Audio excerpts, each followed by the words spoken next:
Why is it so hard to commit to buying a house?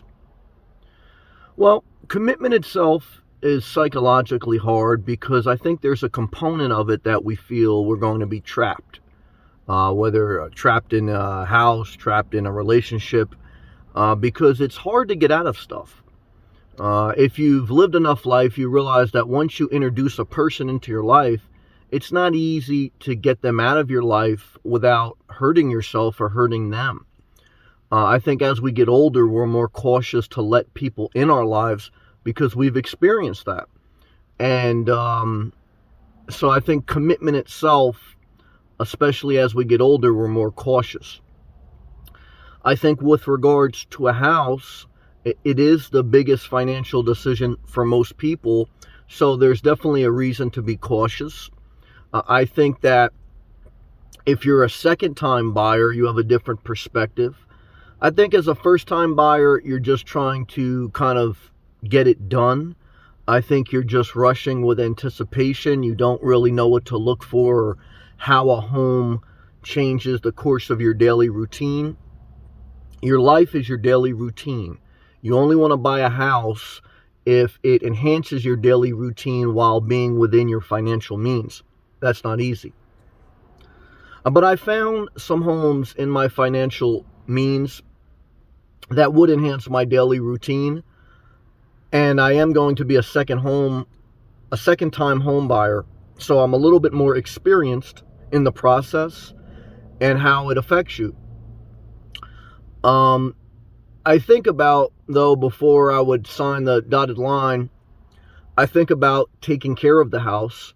I think about that a lot more than I did the first time.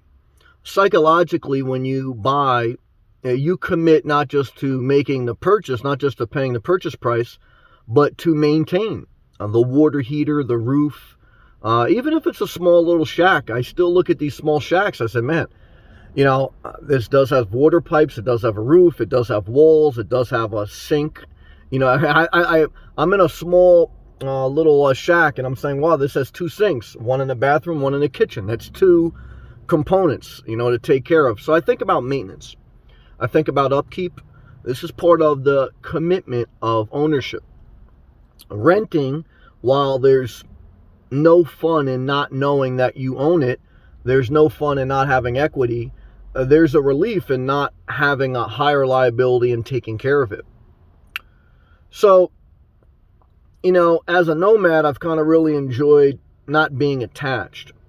I've paid the price financially and emotionally because it does cost money to live on the road, probably more than a small shack.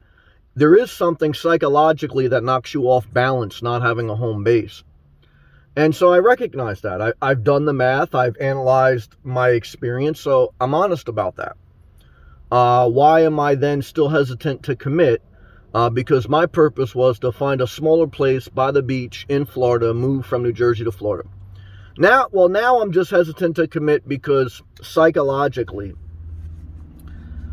I get frozen when I get to the point where I'm going to marry this property.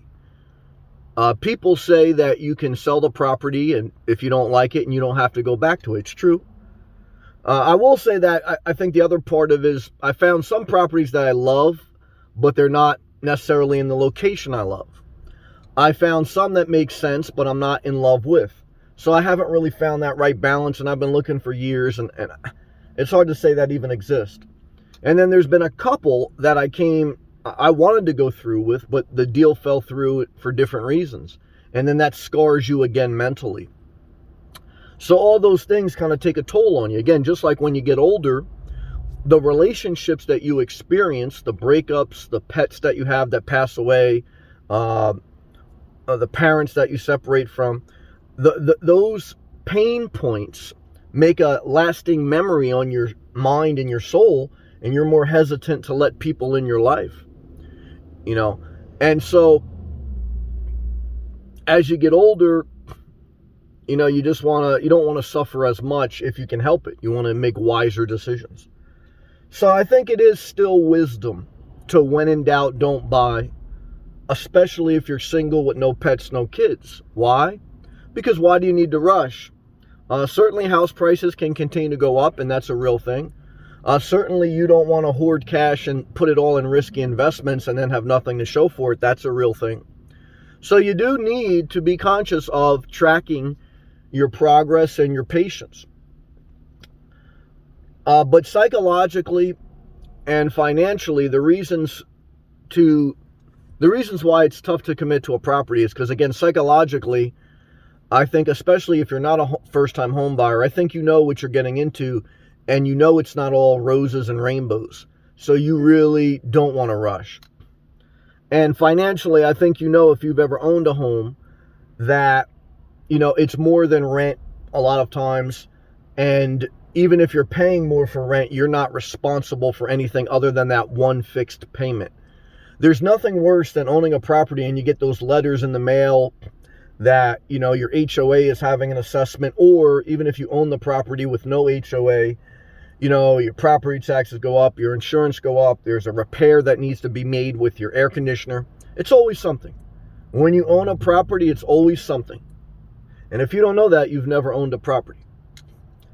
Now, if you've rented or if you lived as a nomad, it could always be something too, and there's cost involved, so you know that, but there is still something freeing that, you know, you have a lot more options. So, you know, there's trade-offs. But I figured I'd talk this out to give you my experience and my perspective on why it's so hard to commit to a property. And I guess I would make a notation. I would think definitely when it comes to the second property, because I think, again, when you're a first-time home buyer, I think for many people it's just like, let's get it done. I want to own a house, you know, whatever. You know, sometimes people look at that like their first date, their first kiss, etc., right? They just want to kind of get it done to get the experience.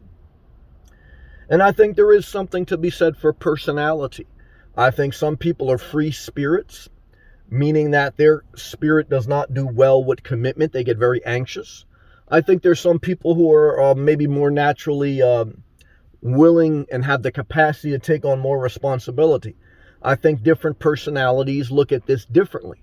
And that's why, like every subject in life, it will a little bit depend on your perspective.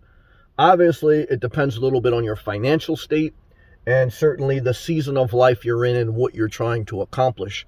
Those are all individual factors, and that's why you can never say one thing for every person. But again, hopefully this video helped. If it did, please take the time, click that thumbs up.